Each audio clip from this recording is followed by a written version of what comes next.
प्रिय छात्रों, नमस्कार। आज हम आपको जो प्रॉब्लम सॉल्व कर दिखला रहे हैं वह प्रॉब्लम एसएससी की परीक्षा में 2003 में आ चुकी है। आज की हमारी प्रॉब्लम है, एक वृत्त में एक अंतः वर्ग खींचा गया है। वृत्त के क्षेत्रफल का वर्ग के क्षेत्रफल से क्या अनुपात है।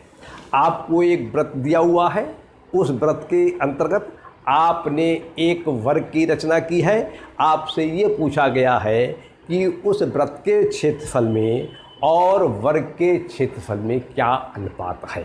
तो देखिए, पहली बात तो ये है, ये मैंने एक अनुमान से चित्र बनाया है। ये आपका वृत्त है और इस वृत्त के अंतर्गत आपने एक वर्ग की रचना कर ली है। आपको इस वृत्त का क्षेत्रफल तो ये वाला होगा, जो जितना स्थान इस वृत्त ने घेरा है।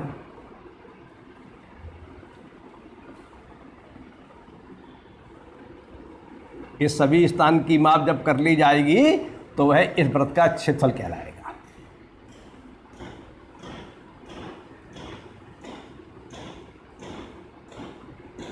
और वर्ग का क्षेत्रफल वो कहलाएगा जो स्थान वर्ग ने घेरा है। ये हम इसकी माप कर लेंगे तभी हमारे लिए वर्ग का क्षेत्रफल ज्ञात हो जाएगा। तो हमसे ये पूछा है कि इस वृत्त के क्षेत्रफल में और इस वर्ग के क्षेत्रफल में क्या अनुपात है। तो देखिए, पहले तो आप ये समझ लीजिए, अगर मान लीजिए एक वृत्त है, इस वृत्त के अंदर हम समबाहु त्रिभुज बना सकते हैं अनंत, वर्ग बना सकते हैं अनंत, समपंचभुज बना सकते हैं अनंत। वो अनंत का तात्पर्य ये है कि आप इस कोने को उठा के इसकी शीर्ष को यहाँ पर ले आइए तो ये शीर्ष इधर हो जाएगा, तो नया वर्ग बन जाएगा। लेकिन जितने भी वर्ग बनेंगे उन सभी का क्षेत्रफल एक दूसरे के बराबर रहेगा।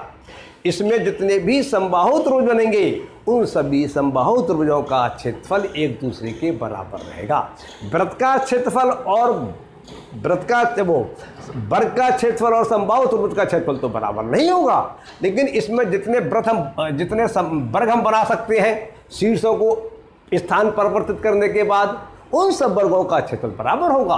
इसी प्रकार से इस वृत्त के अंतर्गत जितने भी हम समबाहु त्रिभुज बना सकते हैं शीर्षों का स्थान बदल के, तो उन सब समबाहु त्रिभुजों का क्षेत्रफल बराबर होगा। जितने भी हम समपंचभुज बना सकते हैं उन सब पंचभुजों का क्षेत्रफल आपस में बराबर होगा।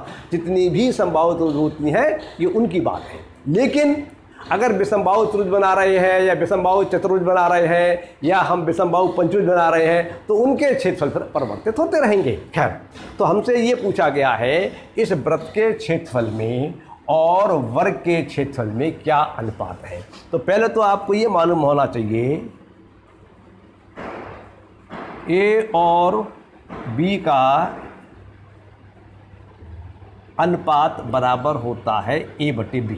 अगर हम b और a का अनुपात निकालना चाहेंगे तो हमें a की राशि को अंश बनाना पड़ेगा और b की राशि को हर बनाना पड़ेगा। और हम निकालना चाहें b और a का अनुपात तो हमें b/a का मान निकालना पड़ेगा। कहने का तात्पर्य यह है कि b राशि को तो बनाएंगे हम अंश और a राशि को बनाएंगे हम हर। अगर मान लीजिए हमें x और p का अनुपात निकालना है तो हम x को तो बनाएंगे अंश और p को बनाएंगे हर। जो राशि पहले बोली जाती है उसको अंश बनाया जाता है प्रायः, और जो बाद में बोली जाती है उसको हर बनाया जाता है। लेकिन अगर भाषा में कुछ परिवर्तन कर दे तो फिर हो सकता है कि थोड़ा सा परिवर्तन यहाँ पर भी हमें अंश और हर बनाने में करना पड़े। लेकिन यहाँ पर तो प्रश्न से स्पष्ट है, वृत्त के क्षेत्रफल का वर्ग के क्षेत्रफल से क्या अनुपात है। तो हम निकालेंगे वृत्त के क्षेत्रफल का वर्ग के क्षेत्रफल से अनुपात बराबर। जब हम ये अनुपात निकालना चाहते हैं तो हमें वृत्त का क्षेत्रफल को तो बनाना पड़ेगा अंश और वर्ग के क्षेत्रफल को बनाना पड़ेगा हमें हर। तो हम लिखेंगे बराबर वृत्त का क्षेत्रफल बटे वर्ग का क्षेत्रफल। अब हम किसी प्रकार से इस वृत्त का क्षेत्रफल निकाल लें और किसी प्रकार से इस वर्ग का क्षेत्रफल निकाल लें। वृत्त का क्षेत्रफल जो आए उसको हम अंश में रख दें, वर्ग का क्षेत्रफल जो आए उसे हम हर में रख दें और फिर हम उसको कैलकुलेट कर लें, सिंप्लीफाई कर लें, तभी हमारा जो अनुपात मालूम करवाया है हमसे वह अनुपात आ जाएगा। तो इसके लिए हमने मान लिया कि ये जो वृत्त है इसकी त्रिज्या r है। क्लियर? तो वृत्त का क्षेत्रफल तो हम अगर त्रिज्या मालूम हो तो तुरंत हम लिख सकते हैं वृत्त का क्षेत्रफल बराबर होता है पाई r स्क्वायर, और वर्ग का क्षेत्रफल होता है वर्ग की भुजा का वर्ग। वर्ग की जो भुजा होती है उसका स्क्वायर कर देते हैं तो वर्ग का क्षेत्रफल मालूम पड़ जाता है। तो अब हमारे सामने समस्या ये है, किसी प्रकार से इस वर्ग की भुजा मालूम पड़ जाए और हम जानते हैं किसी वृत्त के अंतः जितने भी वर्ग बनाए जाएंगे उन सबका विकर्ण जो है उसकी लंबाई उतनी ही होती है जितना वृत्त का व्यास होता है। तो हमने लिखा वृत्त के अंतः वर्ग का विकर्ण बराबर होगा वृत्त के व्यास के, और अगर वृत्त की त्रिज्या r है तो उसका व्यास कितना होगा 2r। त्रिज्या को अर्धव्यास भी कहते हैं और त्रिज्या को त्रिज्या भी कहते हैं। तो अर्ध माने आधा और व्यास माने पूरा, तो ये आधा व्यास है हमारा, तो पूरा व्यास हमारा 2r हो गया। तो वर्ग का जो विकर्ण होगा उसकी माप हमें मालूम पड़ गई वृत्त के व्यास के बराबर, और वृत्त का व्यास कितना है 2r के बराबर है। तो RHS में तो स्थान पर लिख देंगे हम 2r, और हम जानते हैं वर्ग का विकर्ण बराबर होता है वर्ग की भुजा गुणा √2। तो LHS में वर्ग का विकर्ण के स्थान पर हम लिख सकते हैं वर्ग की भुजा √2। अब हमें भुजा का मान निकालना है, क्योंकि इस सूत्र में जब हम मान लगाएंगे तो भुजा का मान लगाना पड़ेगा। तो भुजा का मान निकालने के लिए इस √2 को RHS में जो संख्या है, जो राशि है, उसकी हर में ले जाएंगे तो हमें प्राप्त होगा वर्ग की भुजा बराबर 2r/√2। क्लियर?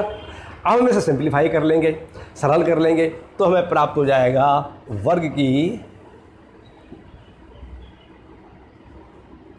भुजा बराबर r√2 मात्रक। अब हमें वर्ग का क्षेत्रफल जो निकालना है उसके स्थान पर हम लिखेंगे वर्ग की भुजा का वर्ग। तो वर्ग की भुजा कितनी है? वर्ग का वृत्त का क्षेत्रफल तो हमने लिख दिया पहले ही पाई r स्क्वायर, और वर्ग की भुजा निकल के आई हमारी r√2। तो यहाँ पर लिखेंगे हम r√2 का होल स्क्वायर, और जब r√2 के स्क्वायर को सिंप्लीफाई करेंगे तो इसका मतलब होगा r√2 गुणा r√2। r और r का मल्टीप्लाई r स्क्वायर हो जाएगा, और इस √2 और √2 की गुणा हो जाएगी 2। तो ये फल प्राप्त हुआ हमारे लिए 2r स्क्वायर। तो इसके स्थान पर तो हर में आ जाएगा 2r स्क्वायर, और अंश में आपका पाई r स्क्वायर जैसा लिखा था वैसा ही रहेगा। अब इस r स्क्वायर से r स्क्वायर आप कैंसिल कर सकते हैं, तो आपको प्राप्त हुआ वृत्त के क्षेत्रफल का वर्ग के क्षेत्रफल से अनुपात बराबर π/2, या आप लिख सकते हैं π/2। ये आपका आंसर आ गया। लेकिन आप ऐसा भी कर सकते हैं, कि पाई के स्थान पर आप पाई का मान जो होता है 22/7, तो 22/7 तो आपने पाई का मान लगा दिया ये, और हर में जो थे 2 ये आ गए, इसे कैंसिल कर दिया आपने तो 11 आ गई। तो क्या फल प्राप्त हुआ आपको 11/7।